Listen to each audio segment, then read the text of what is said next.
In the realm of American coinage, there exists a coin often overlooked, a coin that never truly received the glory it deserved, and that coin is the 1977 Kennedy half-dollar, struck in a time when the nation was healing from the past and looking toward the future. This coin represents more than just 50 cents. It represents a snapshot of America, a powerful reminder of economic shifts, the legacy of a president, and the evolution of American minting. The 1977 half-dollar, minted primarily in Philadelphia and Denver, is one of the last Kennedy halves produced in high circulation numbers before the coin quietly began to disappear from everyday use. And in this video, we take a professional historical journey through its creation, significance, numismatic value, errors, rarity, public perception, and market impact that will make you look at this coin not as pocket change, but as a piece of American identity frozen in copper and nickel. Let us begin our journey in the early 1960s, when John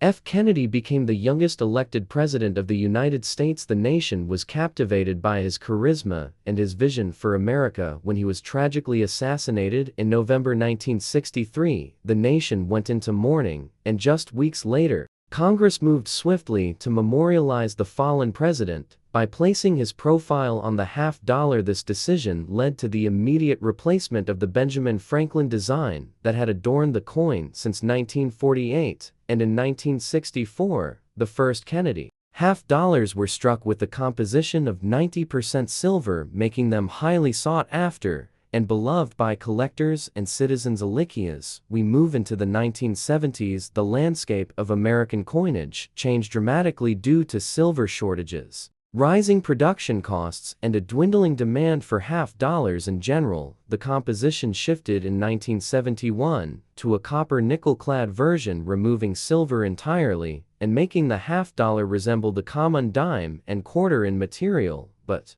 not in purpose. And so we arrive at 1977, a year where inflation was climbing, economic uncertainty was brewing under the Carter administration, and coins were still produced for general circulation, but fewer and fewer people were using the half-dollar as part of everyday transactions. The 1977 Kennedy half-dollar was struck in both Philadelphia and Denver, with mintage numbers reaching over 73 million in Philadelphia and 63 million in Denver. Yet despite these high mintage figures, the coin was rarely seen in pockets or cash registers. Banks were holding large supplies in vaults, casinos preferred dollar tokens, and vending machines rejected the 50-cent denomination, making it functionally obsolete. And yet, the mint continued to produce it, mainly due to tradition, political pressure, and the desire to honor GF's memory. What makes the 1977 half-dollar particularly interesting from a historical standpoint is its place in the transition between wide circulation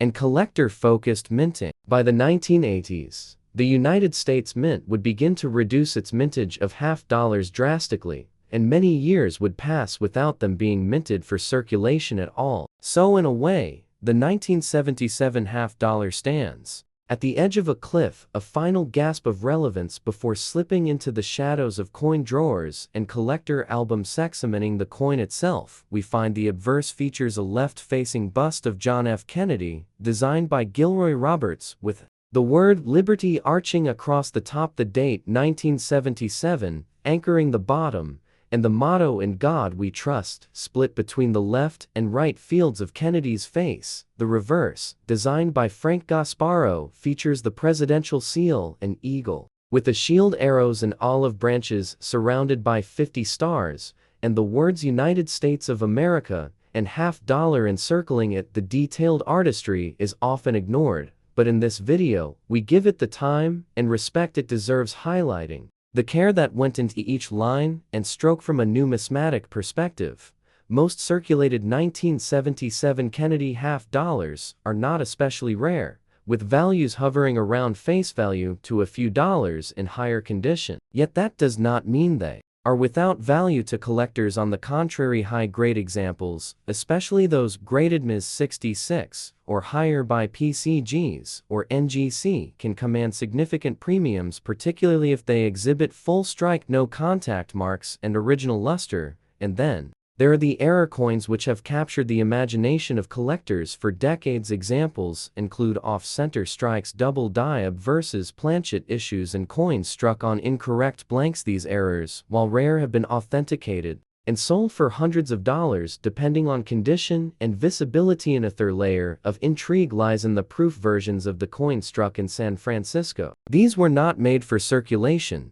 but for collectors only, with deep mirror surfaces and sharp details. If you come across a 1977's Kennedy half dollar with no signs of wear, you may be holding one of these proof specimens, which remain quite popular among numismatists today. But perhaps what truly elevates the 1977 Kennedy half dollar is its symbolism. It was minted at a time when America was facing a series of deep social and economic changes, and yet the coin still carried the image of hope, of strength, and of unity, represented by Kennedy's portrait and the heraldic eagle on the reverse. For many Americans who were alive in the 60s and 70s, holding this coin brings back memories of speeches, moon landings, and ideals that felt larger than life. In today's market, there has been a resurgence of interest in vintage coinage, fueled by digital platforms, social media, online auctions, and a growing awareness of collectible investments. The 1977 half dollar has found new life among YouTubers,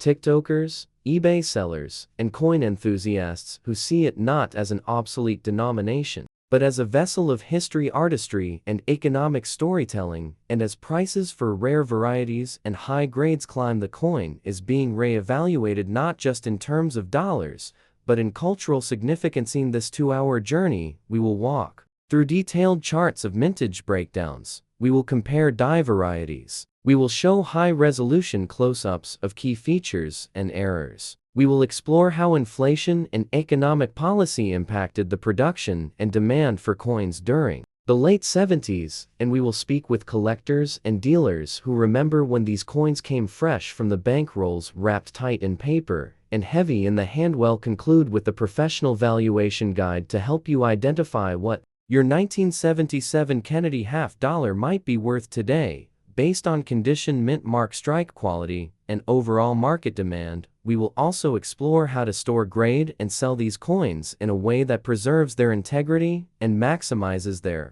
value. Whether you're a beginner in coin collecting or a seasoned numismatist, this video will equip you with everything you need to know about one of the last mass-minted half dollars of its kind. So join us in this historical odyssey as we bring back to life the forgotten story of the 1977 Kennedy half dollar, a coin minted in the millions, circulated by the thousands, but remembered by few until now. And by the end of this video, you'll never look at a half dollar the same way again, because this isn't just currency, it's legacy, cast in metal and struck with purpose.